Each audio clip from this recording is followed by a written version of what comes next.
Hi, you're listening to Java with Jen with your host, Jenilee Samuel. On this show, I bring the simplicity of hearing God's voice into everyday life in a no-nonsense, authentic, and super practical way. With coffee in hand and real life in our faces, let's do this. Hey everybody, thanks so much for coming back to another episode here at Java with Jen. I have an honored, esteemed guest with us today. His name is Mr. Scot McKnight. Some of you may know of him because he is a prolific author. He is a professor, a theologian. He's well known in Christian circles, many Christian circles, but one of his I don't know if it's a super recent book, but one of his books that for me is a recent find is A Church Called Tov, and that's the one we're going to focus in on today, which is about how to replace and heal from toxic church culture and bring in healthier church culture. And Tov is the word that means good. It's the Hebrew word good. And so we're going to dive into that. But just so that you understand who Scot is, for any of you who may be new to who he is, he's a professor of the New Testament at Houston Theological Seminary in Houston, Texas, and at Westminster Theological Center in the UK. He's been a professor for more than 40 years and has authored many books, most of his career concentrating on the study of Jesus in his Jewish context. Alongside that academic orientation, Scot has written books for church folks, including The Jesus Creed, as well as A Church Called Tov and Pivot. The latter two books written with his daughter, Laura Barringer. So, Scot, thank you so much for coming today. Well, Jenilee and Stephen, good to be with you.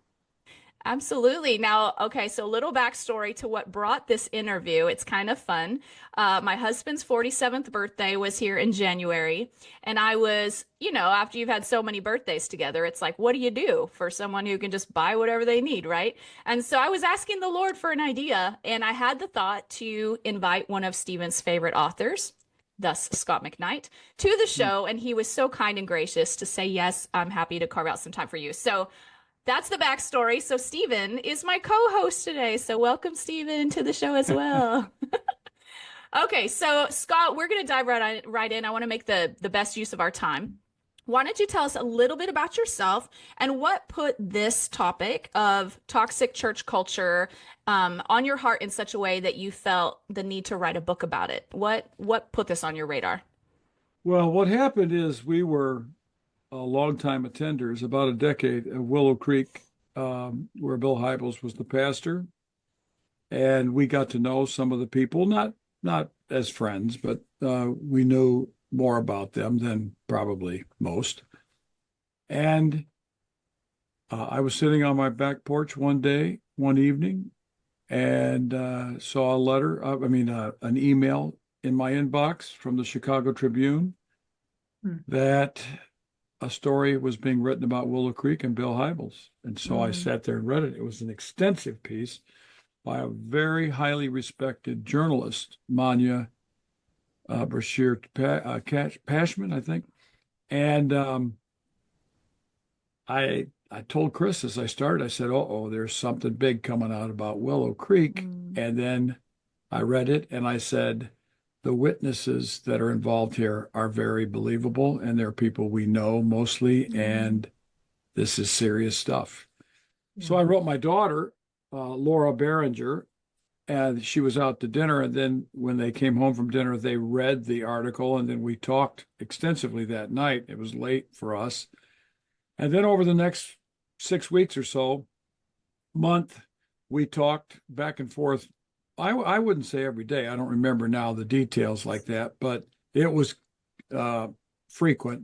And I finally sat down just to get my thoughts together. I was in an airport and I sat down with my computer and I wrote out, a couple pages of my thoughts about what was going on. Then I went to Europe on a tour with students. When I came back, I wrote to Laura and asked her what was going on with the Willow story. She said, nothing, it's getting worse. So I said, okay, I'm going to try to put my hand in the game here and write this blog post.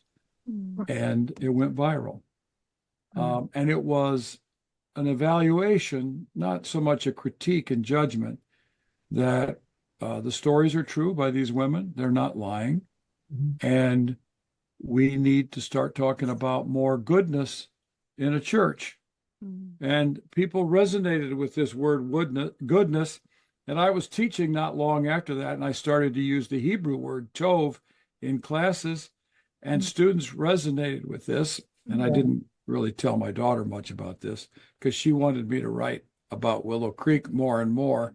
Then she said, Dad, you need to write a book. And I said, no, I want to write a book about Revelation. And Stephen mentioned that before we started. And well, make a long story short, eventually we did agree with the publisher to write about this. And I told Laura, my daughter, if we're going to write about this, it has to be in a redemptive direction. I'm not a reporter. I'm not a historian of American evangelical megachurches. I'm not going to get access to records at Willow Creek and their files and everything else.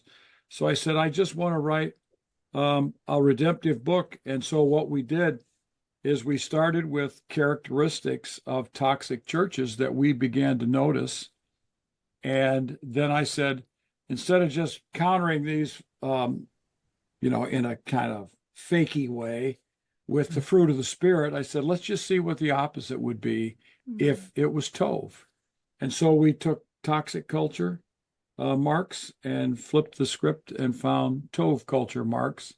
And that's how the book was written. And I have to tell you that at the beginning, it was sort of 50-50. Every chapter was about half description of toxicity and half description of Tov.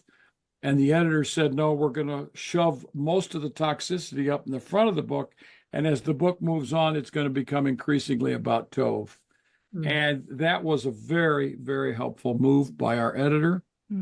And so we're thankful to Dave for what he did. And I guess that's the question you asked me because that's the answer I gave. That's good. That's so good. And for one, I remember when the Willow Creek thing went down because it was a pretty big church, right? Oh yeah, 25,000 people. Oh yeah. So there's a chance that some of them might end up listening to this. Who knows? And so for one, I hate that you guys had to walk through that because I mean, we've been in ministry long enough and we've known enough people who have been in ministry that, we're all just trying to love Jesus better. And it really stinks when you're trying to do that in community and the community is just as harmful as anything that we experience in life. That's hard. And so what is your hope for people in reading your book, like as you were writing it? And I'm sure that, whenever anyone creates something, there's a vision in their heart for what good it's going to do. What is your hope? What is your vision for people as they encounter your book? Well, this is a good question because our hope, it's not like we sat down and talked about this all the time. Our hope is multifaceted. The first thing is we want to give people who are suffering in churches at the hands of abusive leaders, we want to give them words for their experiences.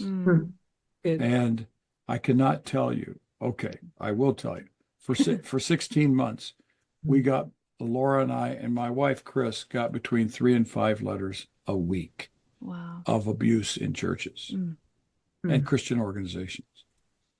And one of the most common statements was, you've understood my experience. You've put words to what's happened to me. Yeah. Okay, that's one thing. The second thing is we want to draw attention to culture, church culture. Culture matters.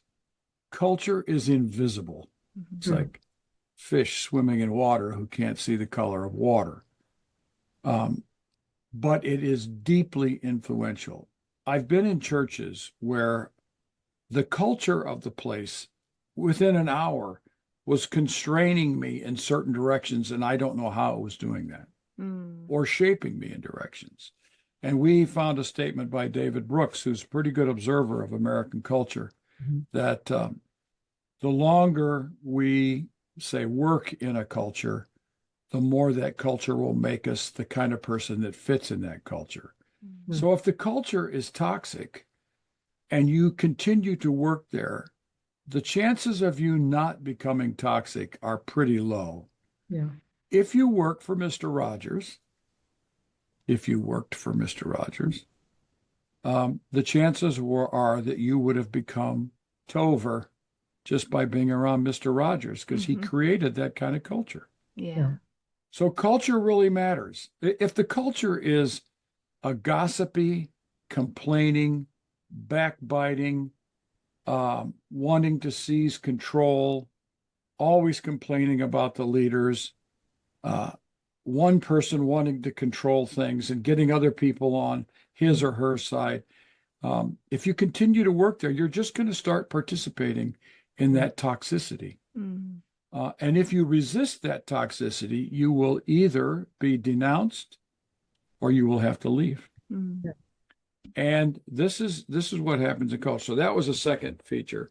And the third is we wanted to draw attention to marks of culture that will prevent, constrain toxicities from arising. So we gave, let's say, characteristics of Tov. Now, when we were done with this, my daughter and I began to go on podcasts, and we had no idea, although I told Laura when we wrote the book, I don't want to spend my time on podcasts. And I had no idea what podcast world was actually about. I had one of my own, but I didn't pay that much attention to all others. And as I was telling you, I've been on about 250 podcasts about this project of Tov and Pivot.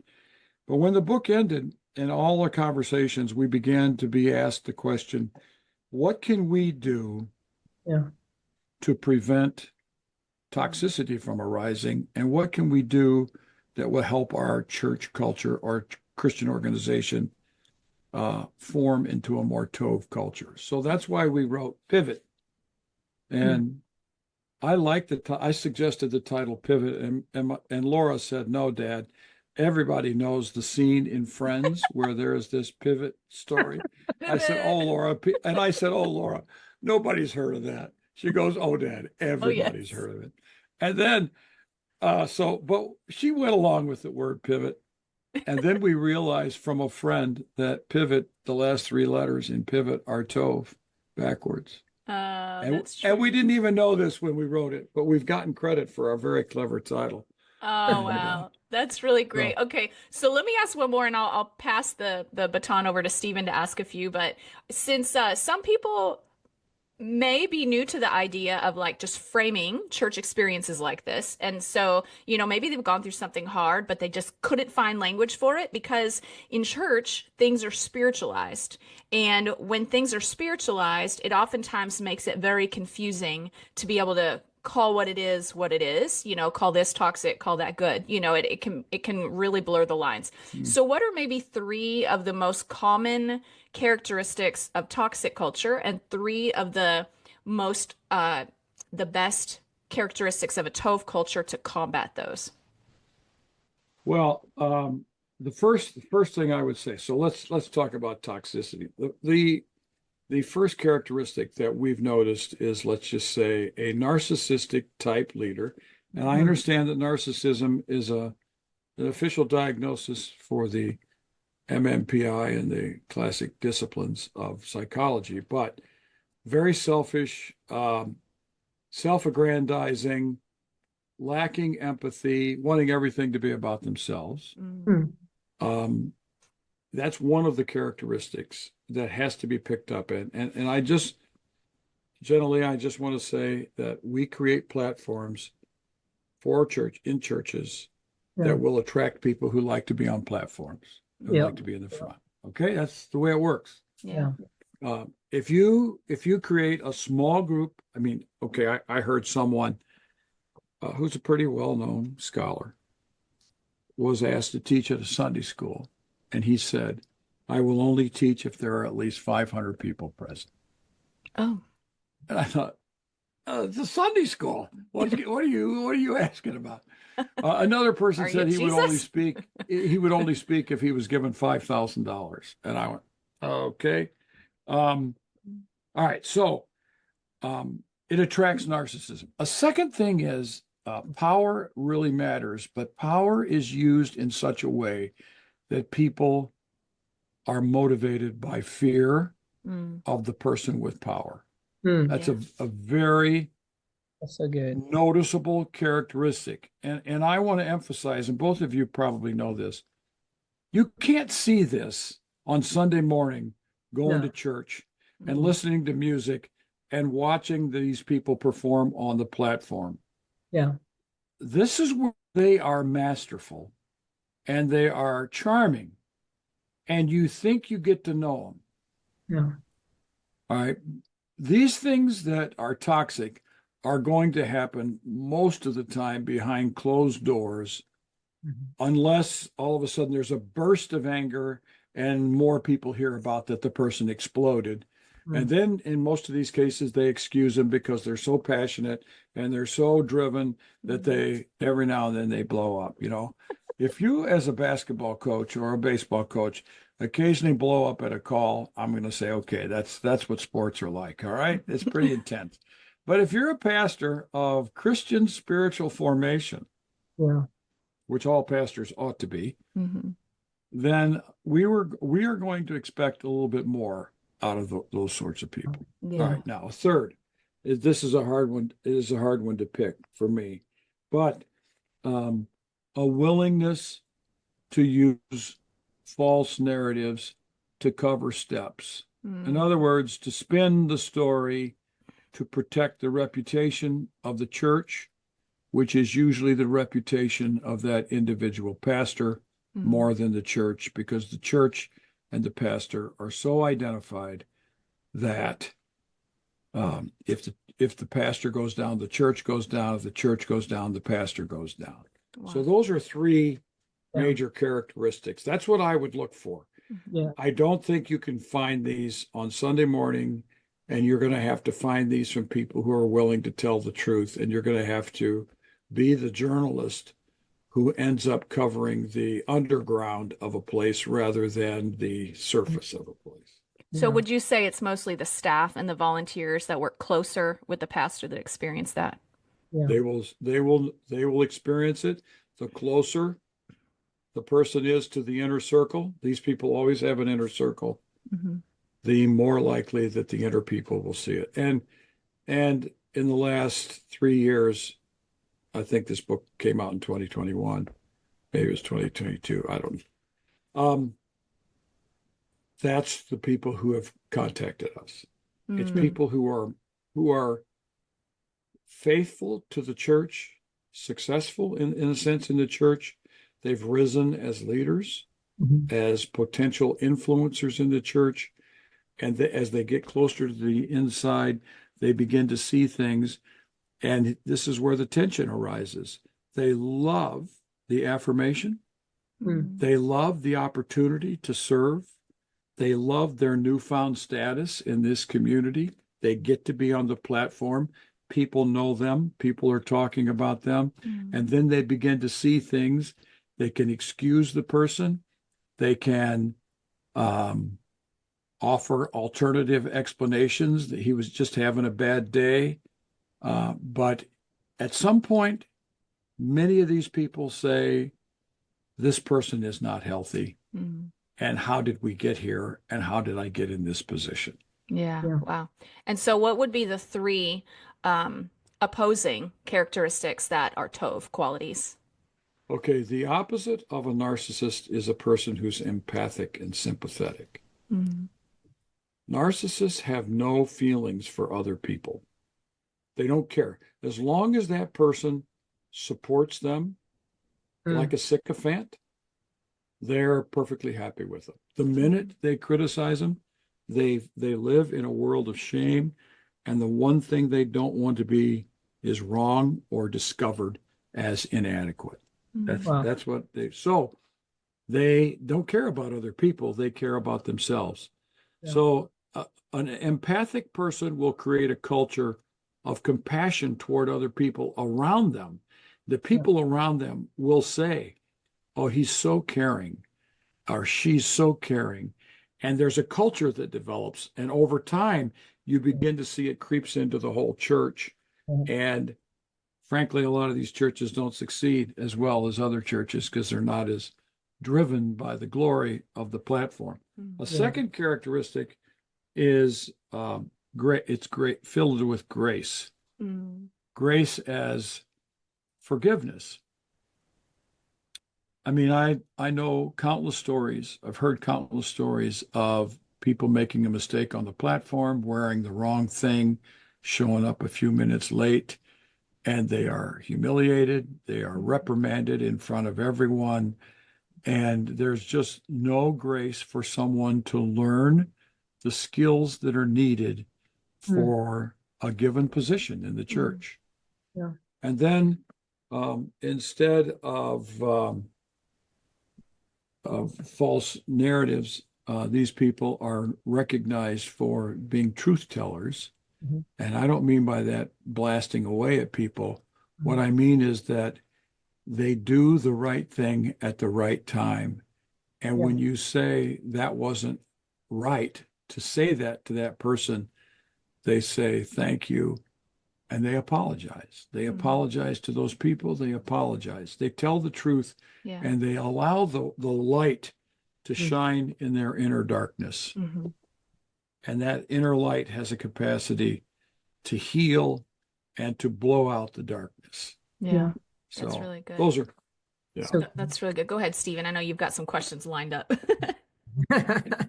so I think, and of course on our list, what should members do when they realize they're in a church culture? Because I think one of the key things of why people join a church community, we'd love to say it's because they love Jesus, but the truth is they are connected with people in the church community. So you can have maybe not a great worship team, maybe not a great pastor, but they're connected with families in the church, their kids or friends and things like that. They're connected in church. So when they recognize they're in a toxic culture, I think a lot of times, just by virtue of trying to be honorable, trying to be respectful of authority, and of course the gravity of, this is a spiritual leader. We don't talk about them. We don't gossip. We don't slander. Like, how would someone recognize, as they recognize a church culture is toxic, how should they proceed in addressing that situation?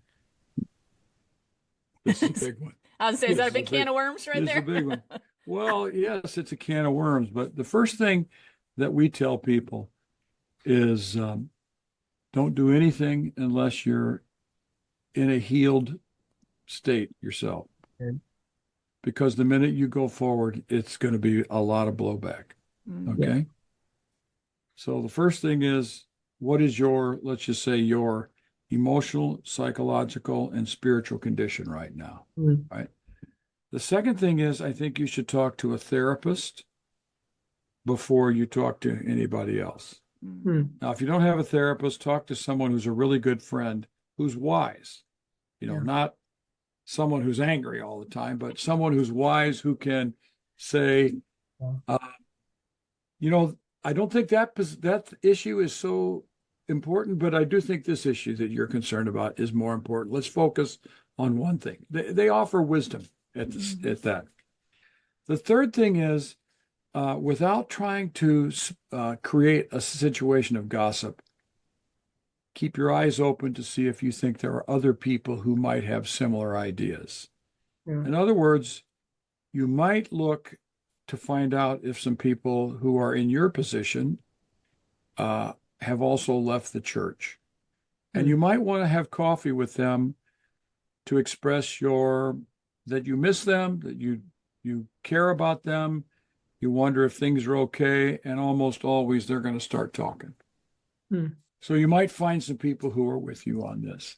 Yeah. Because you're gonna feel like you're alone, because this is the way these people work, is they keep people sheltered from where the bad relations are. Mm. And then I would, if you are overly intimidated, you may not be able to talk to the senior pastor, or you might not be able to talk to that person. You want to find someone who is safe, that you can talk to on the inside of the inner circle of the church and say, I have a concern about this with this situation. What do you recommend that I do? Mm-hmm. All right. Now here's a big point. Don't expect to succeed. Don't expect that if you say, this pastor is intimidating people, and scaring people away from the gospel. And he's hurt and wounded a lot of people, and he's giving a false impression on the platform. Don't expect that pastor to change and to say, oh, I've been sinning and I need to repent and lament my situation. This just does not happen. Ramani Durvasula has a new book. I think it's called It's Not You. It's not about you. Let me see. It's called It's Not You. It's about what it means to work when you're working with a narcissist. Mm-hmm. And one of her points is narcissists do not change. Mm-hmm. Now, we like to believe in the gospel that people can be transformed. Yeah. But Chuck DeGroat wrote a book about narcissism in the church. And Chuck DeGroat worked with a pastor who recognized he was a narcissist. He pulled out of pastoring, and it took 10 years before he felt his personality had been redeemed and transformed enough for him to trust himself back with leading people again. Wow.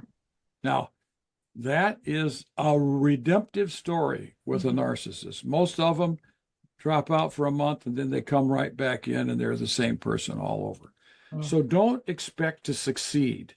Instead, expect hope to be heard. Yeah. And that's all the farther you're going to be able to get. Just your witness is the goal, is I want to be able to tell the right people what I've seen and pray and hope that they might do something about it. Gotcha. Yeah. So how is this and because I'm thinking through situations that we've lived through on all sides, and by them going, because I understand, I think it's natural for us to go, am I the only one experiencing this, and kind of start paying attention. Are other people having my shared experience? But that is delicate because you don't want to turn it into where you're creating this army of people that are all offended and talking and whispering and like, do you feel like this? Do you feel, that can become very toxic very fast. And so you have to do it really carefully and with integrity.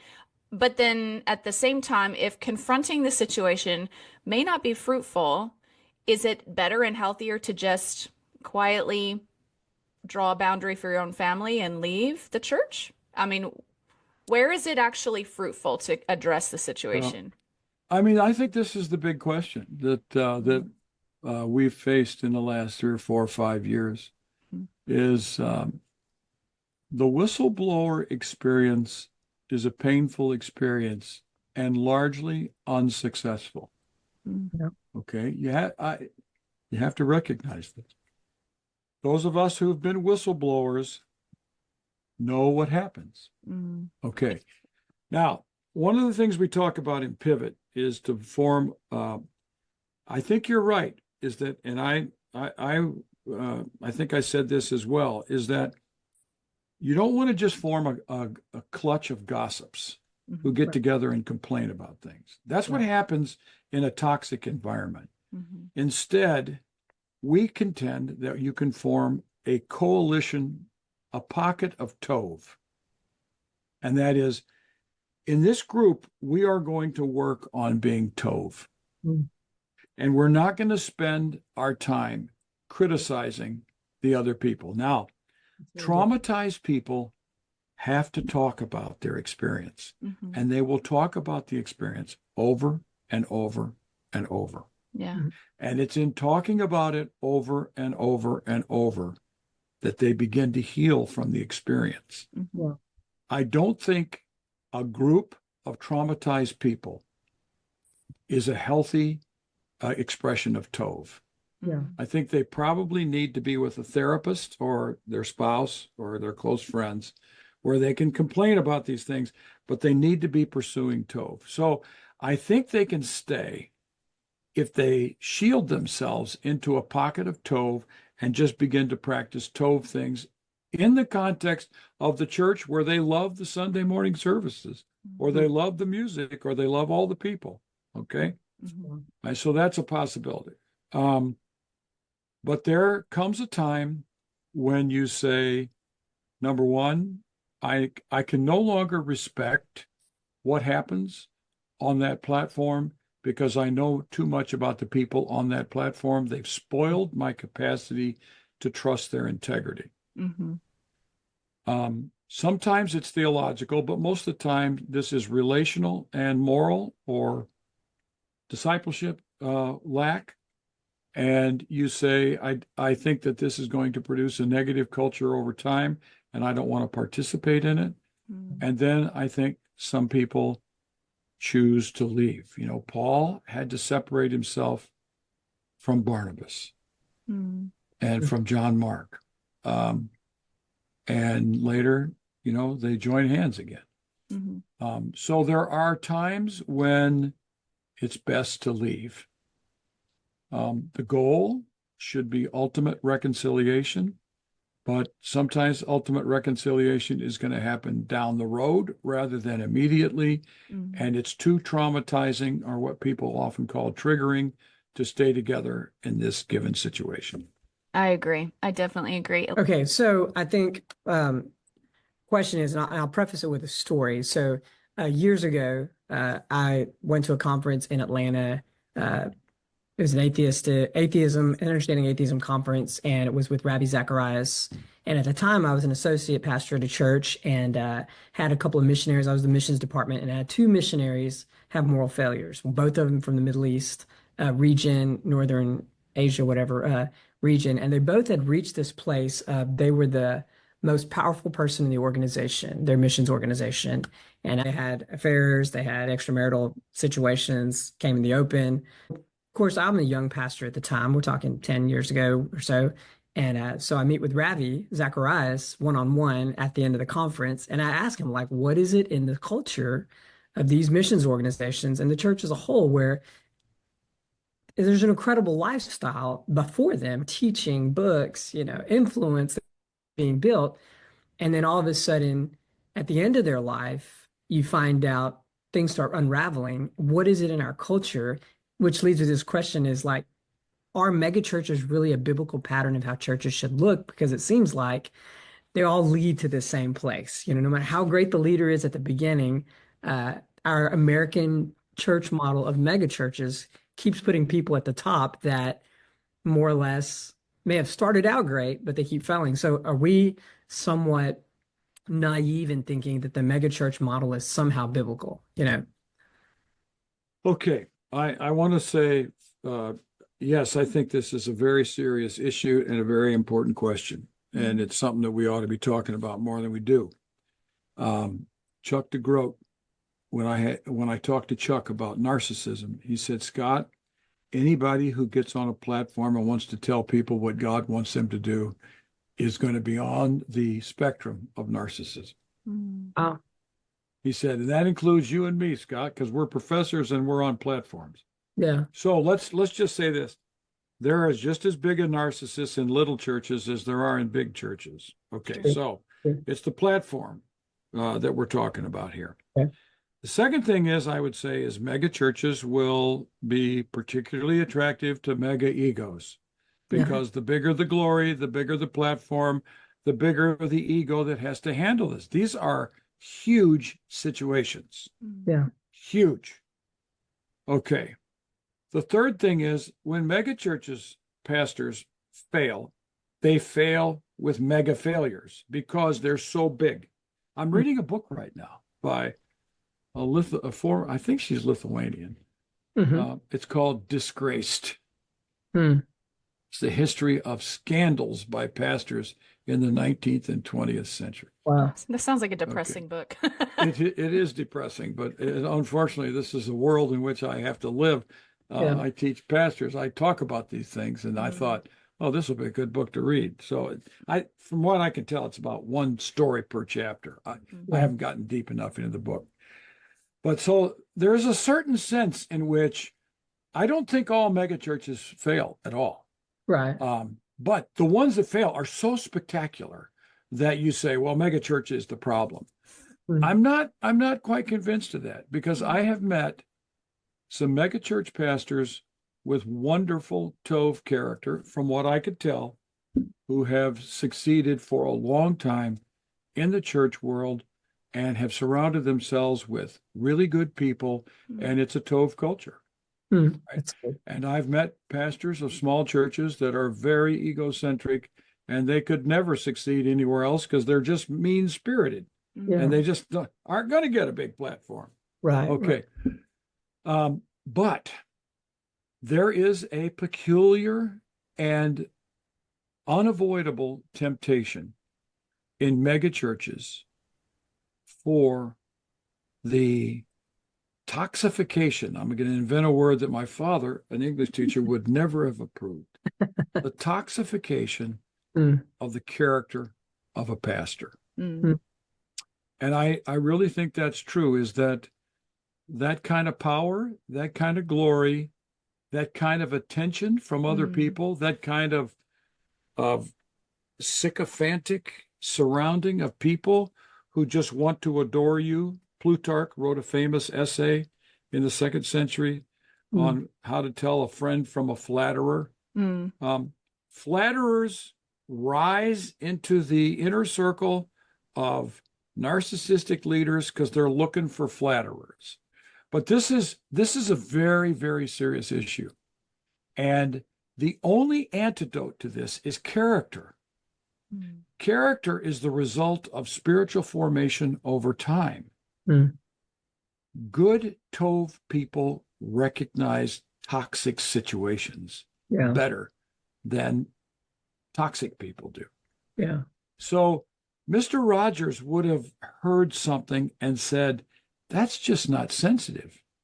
Whereas toxic narcissistic leaders don't even hear it. They don't even recognize it. They think that's right. So I do believe that megachurch situations. Oh, look, I know some megachurch pastors. I've been in some with some who fill the room with their presence, and that's not a compliment. I've been in others where I didn't even know they were there. Now, some of those are manipulative guys who just learn to hold back until they need to say what they want. But others are humble. So it's about character. And character will permeate the inner circle over time. Yeah. But also toxic people around you can surround you in such a way that will toxify your own character. So we need to spend time in prayer. We need to spend time with the Bible. We need to have truth tellers, not flatterers around us. I think every pastor should have a therapist, Agreed. a good therapist. And I think every pastor needs to have people who don't give a rip about their glory, who will tell them what they think. And so say things like, you know, that illustration you gave about yourself in the last sermon, it was so self-serving. You know?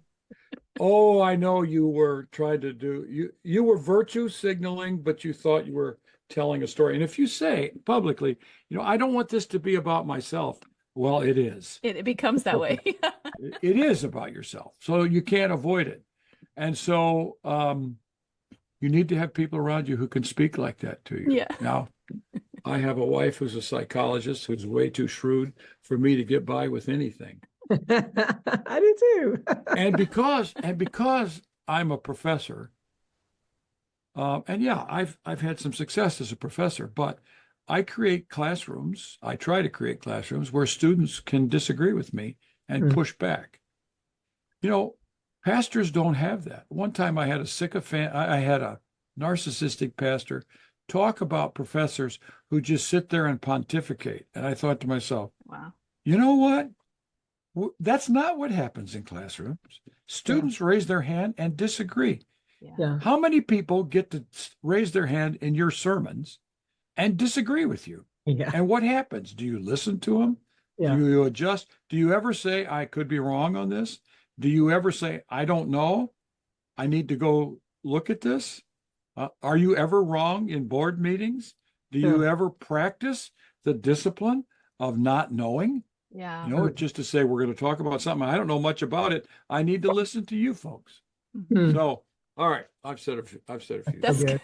Good. I thought it was pretty good though. That was really good. It was That's really good. I was over here chuckling because I was thinking on many conversations where I have been the shrewd accountability for my husband too Yes, when he's that's preaching. my Stephen, theology. go ahead and ask him this last question. I want to respect his time. So you said, for those who experience toxicity in the church, what are some practical steps they can take to heal and find a healthy church community? And I think you hit on that a little bit as far as Yeah, creating pockets of Tov. yeah.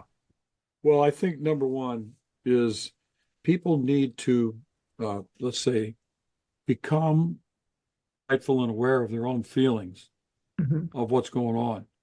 And most of these people are going to need a therapist or someone who understands people really well to be able Yeah. to talk to, and not one time, but over time. Mhm. So I think the process of healing is going to begin with self-awareness and Mhm. then processing that self-awareness with someone who can guide you or at least listen to you well enough to bring and ask the right questions to bring these things out of you to where you become, let's say, an agent in your own self-revelation Yeah. and insight. And then I think we need to surround ourselves with people who are Tov, Mhm. who will be redemptive in our own lives and helpful. Most people who've experienced trauma, everybody who's experienced trauma is looking for safety. Yeah, Mhm. that's They're true. trying to find a place. The Apostle Paul fled Corinth several times Mhm. for Ephesus because Ephesus was safe and Corinth wasn't. Mhm. And if you read 2 Corinthians 10 to 13, which you should never read as a pastor on Monday mornings, and you should never preach about it, is Paul was traumatized. Yeah. And I'm working on a book about this right now. And he was deeply wounded interpersonally. And Mhm. he's sarcastic, he's ironical. He Mhm. says he's not defending himself, but it's so obvious that he is. Mhm. He calls them names. He labels people. All right. This is the sign of trauma. These are signs of trauma. Yeah. And traumatized people need safety. They need time. They need time away from the people who trigger them. And it's the only path forward for healing. Yeah. Yeah. It's not going to, they don't need to have Matthew 18 blown into their inbox and say, meet with this person now, or you're not a Christian. Yeah. They need someone who says, we need to go on a long walk and talk about what's happened to you. I want to hear your heart. Yeah. Yeah. Okay, so I want to squeeze in 30 seconds, one question that you just led into, which was when is it Matthew 18, you made a good point. That's where a lot of people get stuck in these hard situations is you have to go confront. If they're unconfrontable, is it always a good idea to go to that person that you're offended with if it's a toxic leader that you may not win with? Matthew 18 is one of the most abused texts in these contexts, and they are abused by narcissistic, power mongering leaders constantly. Mm, Okay, Matthew 18 is about interpersonal dynamic breakdowns where two people can trust one another and have a conversation. And actually, it's safe enough that you can say, I think you were wrong on this. All Mhm. right. But the power imbalance between a megachurch pastor or a pastor and an ordinary layperson, or even a staff member or a young staff member who is not at that level with that person, and almost no one is, Yeah. will almost always favor the person in power, and they will abuse their power and use their power to silence and suppress that person. Matthew 18, in other words, is largely an interpersonal formula for people who are largely equal in society or in their church or in their workplace. But mm, it's not the recipe for an abusive pastor and a sexually abused woman mm. Yeah. to Yeah. confront the pastor. No, that's not the situation. That's a lose situation. The Mhm. pastor will lose his sanctification, and the woman who's been abused will lose her integrity or will lose her uh, voice or agency and just capitulate and fawn Mhm. and flop in front of this pastor. So it's a bad use of text. I mean, the other one is used is in the pastorals where it says nothing should be done. You don't ever confront, let's say, a bishop or a leader without 2 or 3 witnesses to him. Well, how many times do pastors have sexual affairs with a woman and 2 or 3 people saw it? I mean, the chances there are 0. Yeah. So that's not a formula that's going to work all the time. And so both of those texts show up in our Tov book. We have little short discussions of these. Yeah. But Jenilee, you're absolutely right. Matthew 18 is always on the surface.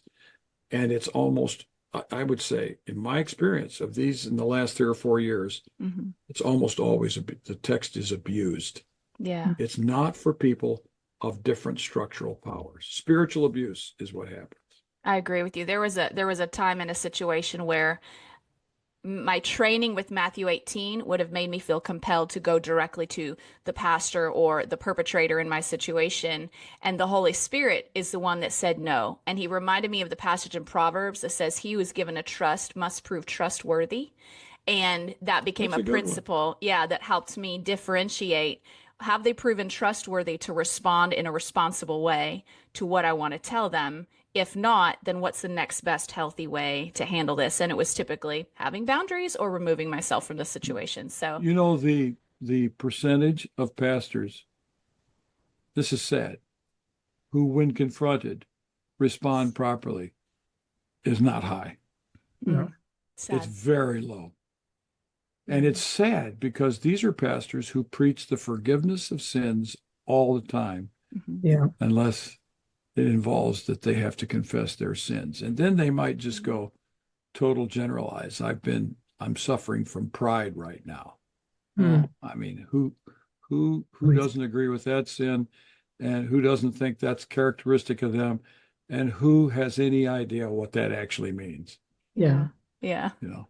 Wow. That's true. Well, you have shared so many things, and as anyone listening can tell, we have just scratched the surface, which is why you guys need to go get his book, A Church Called Tov. And it sounds like Pivot is a really valuable companion book to A Church Called Tov. Is there anything you would like to end with for my listeners that you would like to leave them with? Well, no, it's just that maybe I could say you're not alone. If you're suffering at the hands of abusive leaders, spiritual abuse, sexual abuse, which is a crime, you're not alone. There are people out there who can join you in your experience and help you. And there are therapists who guide you through this. And there is healing down the road. But it's time to take the first step now. Yeah. That's so good. That's so good. Well, thank you so much, Scott, for joining us and for giving me a few extra minutes. I appreciate it. Stephen, you're a great co-host. Thanks for coming as well. And you guys, thanks so much for listening. Make sure you go grab Scot McKnight's books. He has quite a few to choose from, so go peruse and maybe grab all of them. But you can find his books on Amazon. And you guys have a wonderful week. Make sure you're subscribed to Java with Jen, and we will see you next week. Bye-bye. Thanks so much for tuning in to today's show. Listen, let's stay connected. Come follow me on Instagram at Java with Jen, where you can follow the latest and say hey. It's a really great way to stay in touch. Many of you have also asked how you can support the show. You can make donations through the Anchor app or on Patreon, or of course by sharing, rating, and reviewing on social media and iTunes as well. Your heartfelt feedback always reminds me why I do this. Also, don't miss our merch store where you can get super cool Java with Jen swag and coffee. Find it at javawithjenmerch.com. Until next time, remember, hearing God's voice is simple, and He wants to be a part of your everyday life. See you next week.